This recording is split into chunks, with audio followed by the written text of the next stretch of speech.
नमस्कार, मी संघवी लोकमतमध्ये आपल्या सगळ्यांचं मनापासून स्वागत.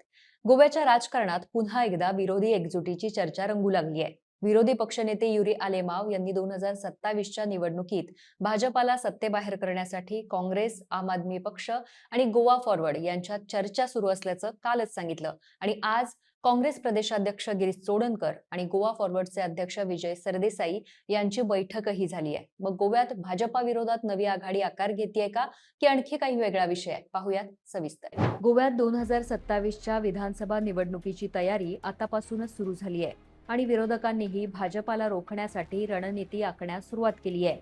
त्याचे संकेत सुद्धा मिळत आहेत. त्यात विरोधी पक्षनेते युरी आलेमाव यांनी एका वृत्तवाहिनीला दिलेल्या मुलाखतीत म्हटलंय की काँग्रेस, आम आदमी पक्ष आणि गोवा फॉरवर्ड या तिन्ही पक्षांमध्ये विरोधी आघाडींबाबत चर्चा सुरू आहे. तसंच 2027 मध्ये 27 जागा जिंकण्याचं सुद्धा लक्ष ठेवण्यात आलंय. युरी आलेमाव म्हणतात, आम्ही आपापसात लढलो, आपापसात भांडलो तर त्याचा फायदा हा भाजपालाच होणार आहे. त्यामुळे विरोधकांनी एकत्र येणं ही काळाची गरज असल्याचं त्यांनी म्हटलंय. युरी आलेमाव यांनी भाजप सरकारवर जोरदार हल्लाबोल सुद्धा केलाय. त्यांच्या मते परिवर्तनाच्या नावानं सत्तेत आलेल्या भाजपाच्या 15 वर्षाच्या कारभारात राज्यातील परिस्थिती सुधारण्याऐवजी आणखी बिघडली आहे. बेरोजगारी, जमीन बळकाव प्रकरणं, गुन्हेगारी आणि सामान्य जनतेचे प्रश्न या सगळ्या मुद्द्यांवर सरकार अपयशी ठरल्याचा आरोप त्यांनी केलाय. युरी यांनी काँग्रेस नेतृत्वालाही सल्ला दिलाय. उमेदवार शेवटच्या क्षणी जाहीर न करता वेळेत घोषित करा, म्हणजेच पक्षाला मतदारसंघात काम करण्यासाठी अधिक वेळ मिळेल असं त्यांनी सांगितलंय. युरी आलेमाव यांच्या या वक्तव्यानंतर अगदी दुसऱ्याच दिवशी विरोधी एकजुटीच्या चर्चेला आणखी बळ मिळालंय.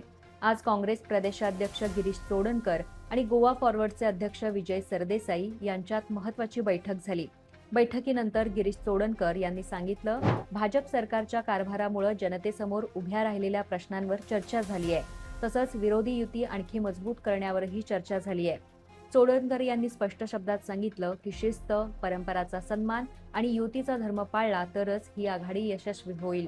म्हणजेच युरी आलेमाव यांनी केलेल्या दाव्यानंतर आता विरोधी पक्षामध्ये प्रत्यक्ष बैठका सुरू झाल्याचं चित्र दिसतंय.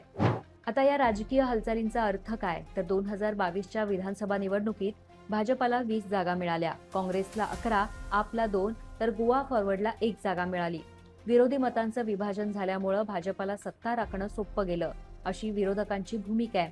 याच अनुभवातून यावेळी भाजपा विरोधी मत एकत्र आणण्याचा प्रयत्न सुरू असल्याचं बोललं जात आहे.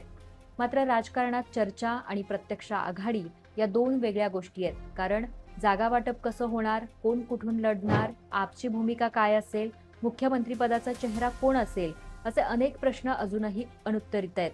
आणि त्यामुळेच सध्या विरोधी पक्षाची चर्चा सुरू असलेली तरी अधिकृत आघाडीची घोषणा अद्याप झालेली नाही. तर एकीकडे युरी आलेमाव यांचा विरोधी आघाडीचा दावा आणि दुसरीकडे गिरीश चोडणकर आणि विजय सरदेसाई यांची आजची ही बैठक, या दोन घडामोडींमुळे गोव्याच्या राजकारणात 2027च्या निवडणुकीची रंगीत तालीम सुरू झाल्याचं चित्र दिसतंय.